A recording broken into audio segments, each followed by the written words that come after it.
Seguimos en DEV, este programa dedicado a Rusia, y bueno, en este segundo bloque nos vamos a dedicar más a hablar de Rusia en relación con el mundo, ¿no? Vamos a ver el segundo informe, adelante.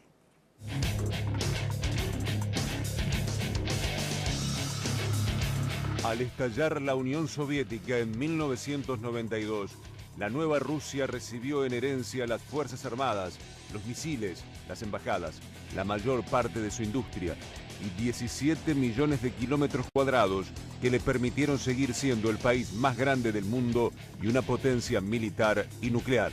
El caza de quinta generación ruso superará a sus análogos en equipamiento y será casi 3 veces más barato. Así lo dijo Vladimir Putin cuando presenció la prueba de la última novedad en la industria aérea rusa. El primer ministro ruso se trasladó al aeródromo donde contempló el vuelo de la máquina. El avión demostró el funcionamiento impecable de todos sus sistemas avanzados y sobre todo su alta capacidad de maniobras. La aeronave puede desempeñar tanto el papel de un caza como el de un avión de asalto. Pero la nueva Rusia cayó muchos puestos y de ser la segunda potencia del planeta, hoy su economía es un poco más grande que la de España y ocupa el puesto número 11, según un informe del Banco Mundial. Para producir $1, Rusia gasta más energía que Japón y Alemania, 2 veces más que los Estados Unidos y un 30% más que China. Most of the 20th century, the tiny Chinese border town of Manzhouli remained in the shadow of its richer, more powerful neighbor. But over the last 20 years, things have changed. China is now the world's second largest economy, and Russia now supplies what China demands. Con la recuperación económica, el lujo brilla en la nueva Moscú. Se tiran abajo edificios emblemáticos y se los reconstruye exactamente igual. La capital es la ciudad con más billonarios del mundo, aún por encima de Nueva York. Estos fabulosos consumidores pagan los impuestos más bajos del planeta, un 13%, comparado con el 57% que pagan en Francia y en Suecia. Now, there are more billionaires in Russia than anywhere else in Europe, according to Forbes. The business magazine has just published its annual list of the world's billionaires, and the list has almost 1,000 names, 62 of which are Russians. The top man here is Vladimir Lysin. The steel producer is worth almost $16 billion. En la Feria de los Millonarios de Moscú se intenta marcar el fin de la crisis. Aquí se encuentran artefactos del perfecto millonario, un collar con más de 700 diamantes, un helicóptero por más de $800.000, autos de lujo y, por ejemplo, esta cacerola con piedras preciosas y bañada en oro. Esta cacerola está hecha con oro. Hay 739 gramos de oro y tiene diamantes incrustados, 270 piedras de diferentes tamaños. Cuesta $200.000. A pesar del boom económico, las estadísticas oficiales indican que el salario medio es de 23.500 rublos, unos $800, pero esta cifra esconde una profunda brecha social. La diferencia de ingresos entre el 10% más pobre y el 10% más rico, que era de 8 veces en 1992, 20 años después se duplicó. Rusia ha cambiado considerablemente desde la caída del telón de acero. Tarde a la noche, en este bar de San Petersburgo, se mezclan cócteles y tragos de diseño para celebridades, artistas, gente de negocios y hasta una estrella pop. Las cosas están cambiando para bien en este país y San Petersburgo es parte de Europa ahora.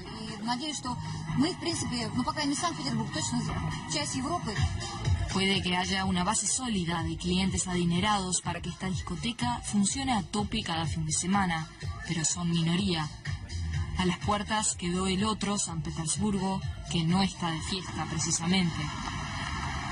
Son muchos los que esperan con ansias la hora del reparto de comida. El gobierno debería contar a esta gente para entender el problema y saber qué servicios necesitan. Deberían montar un plan especial, crear refugios, hacer cosas específicas que ya se hacen en otras partes de Europa o Estados Unidos. A Rusia se la respeta solo cuando se para con fuerza sobre sus propios pies. Estas fueron las palabras de Vladimir Putin en campaña. El mensaje para Occidente era claro. Ante el avance de la OTAN, con Estados Unidos a la cabeza, con el plan antimisiles hasta las fronteras mismas de Rusia, su presidente dio claras muestras muestras de su postura al frenar un ataque preventivo sobre Siria o defender en el Consejo de Seguridad a Corea del Norte. Y Rusia envía buques de guerra a las aguas sirias. La medida está destinada a prevenir cualquier ataque extranjero contra el territorio de la nación árabe. Según fuentes rusas, el reciente movimiento transmite el mensaje de que Moscú bloqueará cualquier ataque de la OTAN con el pretexto de una intervención humanitaria. En 2008 se inició una vasta reforma militar. Las Fuerzas Armadas se redujeron en 200.000 personas para redondear 1 millón y se está pasando de un ejército de conscriptos a un ejército profesional. Los soldados, por contrato, deberán subir de 40% hoy a 85% en 2020. El poder de disuasión ruso se renueva. Todavía no es la potencia que fue, pero será cuestión de tiempo.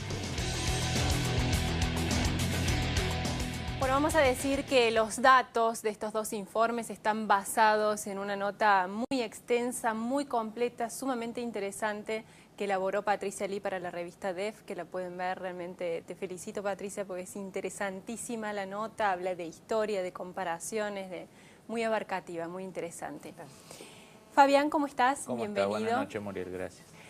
Bueno, como en este bloque vamos a hablar del lugar de Rusia en el mundo, me gustaría preguntarte primero, Fabián, el mapa que queda, ¿no?, tras la caída de la Unión Soviética, esa transición que aparenta sin sobresaltos y pacífica, y sin embargo, si vemos las cifras de muertos que han dejado hasta ahora, si bien no se puede tener un número cierto, muchos hablan de 200.000 personas, ¿no?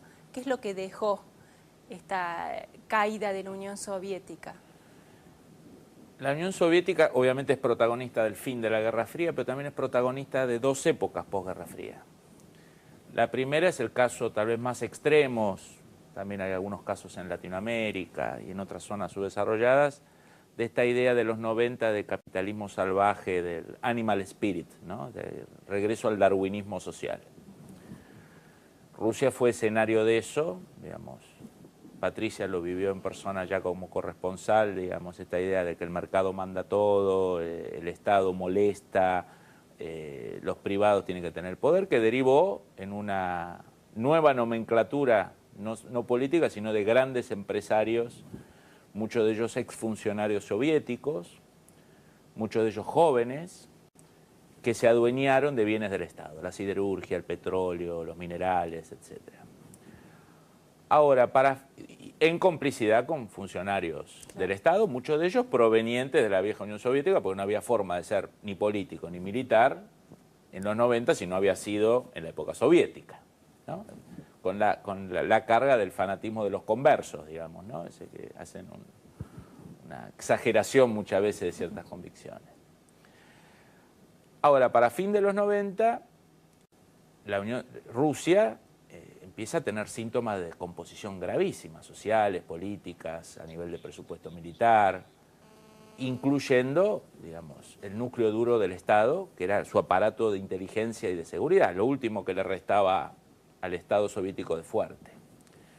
No casualmente, ese sector, lo que llaman los siloviki, ¿no?, la nomenclatura, los hombres fuertes de las Fuerzas Armadas de inteligencia y de seguridad, que habían sido cómplices o habían interactuado y se habían nutrido de esa fiesta de los 90, bueno, se dan cuenta que se está por morir. Vos podés ordeñar la vaca, lo que tenés que tratar es que la vaca no muera.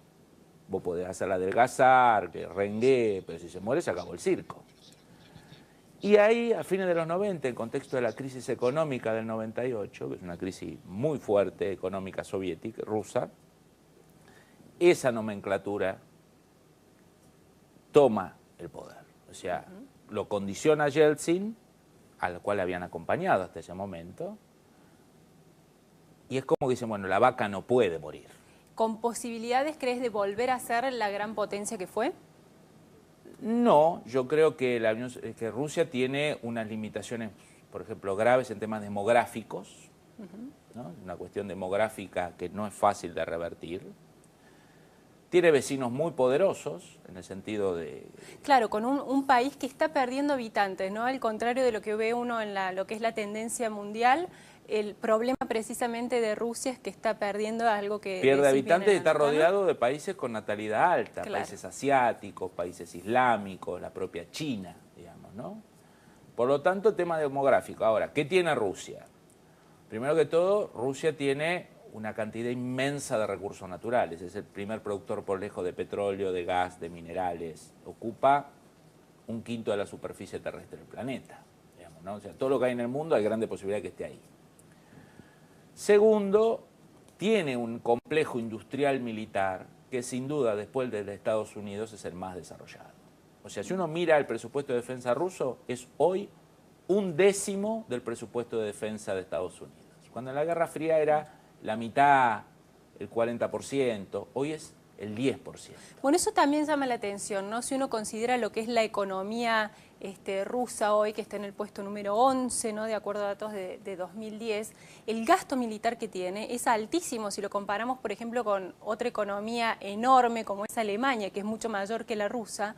Esto no despierta protestas en la gente acepta esto como un precio de que Rusia siga siendo la madre Rusia o critican que se destinen tantos fondos a lo militar.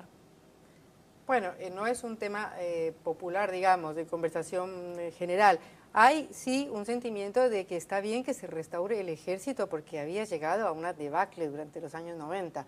Entonces el hecho de que se vuelva a valorizar la profesión militar, de que se vuelvan a subir los salarios y de que además de subirse los salarios en la profesión militar se resuelve el problema de la vivienda, que era un problema gravísimo para todos los oficiales que salían y se jubilaban, está bien visto, porque es un país donde el ejército tuvo un peso tremendo. Claro. Pero el hecho de que se vayan a dedicar, creo que 7.500 millones de dólares, si no estoy mal, a la rearme de las Fuerzas Armadas en los próximos años, de aquí al 2020, es un hecho que ha generado incluso una crisis muy grande dentro del mismo gobierno, porque el ministro de Economía, Alexei Kudrin, que estuvo 11 años, desde el 2000 hasta el 2011, renunció el año pasado, cuando se anunció la candidatura presidencial de Putin.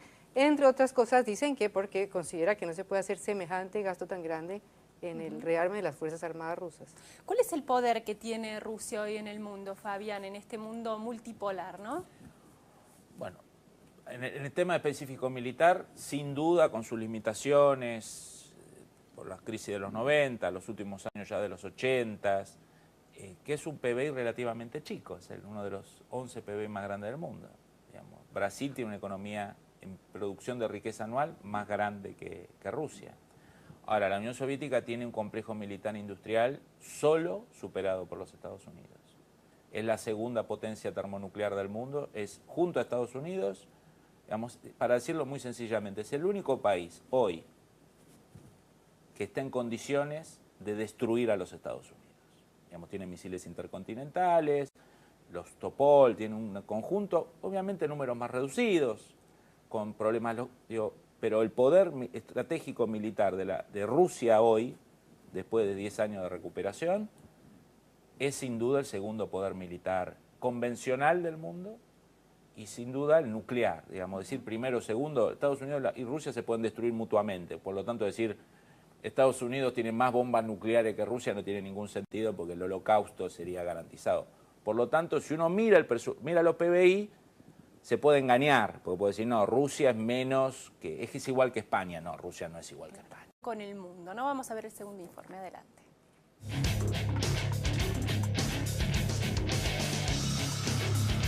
Al estallar la Unión Soviética en 1992, la nueva Rusia recibió en herencia las Fuerzas Armadas, los misiles, las embajadas, la mayor parte de su industria y 17 millones de kilómetros.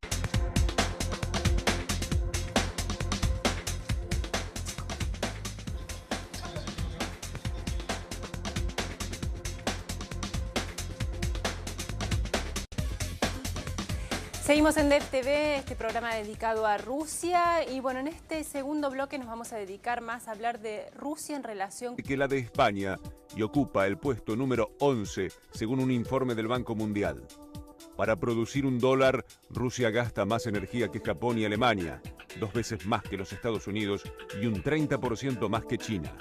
Most of the 20th century, the the tiny Chinese border town of Manjoli remained in metros cuadrados que le permitieron seguir siendo el país más grande del mundo y una potencia militar y nuclear.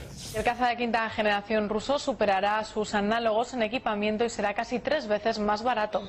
Así lo dijo Vladimir Putin cuando presenció la prueba de la última novedad en la industria aérea rusa. El primer ministro ruso se trasladó al aeródromo donde contempló el vuelo de la máquina. El avión demostró el funcionamiento impecable de todos sus sistemas avanzados y sobre todo su alta capacidad de maniobras. La aeronave puede desempeñar tanto el papel de un caza como el de un avión de asalto. Pero la nueva Rusia cayó muchos puestos y de ser la segunda potencia del planeta, hoy su economía es un poco más grande